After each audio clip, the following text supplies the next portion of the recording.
Hello friends అందరికీ. మన last exam economics జరిగింది, మైక్రో ఎకనామిక్స్. అందులో సెక్షన్ ఏలో 10 క్వశ్చన్స్ వస్తే ఏవైనా 5 రాయాలి. 5 into 4 టోటల్. ఇది కూడా సేమ్ 100 మార్క్స్, 40 మార్క్స్ పాస్. చూసుకోండి మేము క్వశ్చన్స్ వచ్చాయో. చదివితే రాయగలుగుతాం. 10 క్వశ్చన్స్ ఏవైనా 5. నెక్స్ట్ సెక్షన్ బి 5 క్వశ్చన్స్ రాయాలి. Each question 12 marks, 60 total. Options ఉంటాయి ఏబి టైప్. నెక్స్ట్ సెక్షన్ 3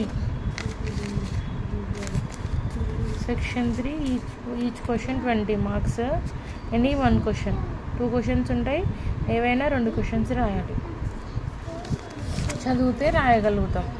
ఇది ఇంకా లాస్ట్ ఎగ్జామ్. ఫస్ట్ సెమిస్టర్ అయిపోయింది. ఇంకా సెకండ్ సెమిస్టర్ అప్పుడు మళ్ళీ పోస్ట్ చేస్తా. అప్పుడు ఏం జరుగుతాయి ఎగ్జామ్స్.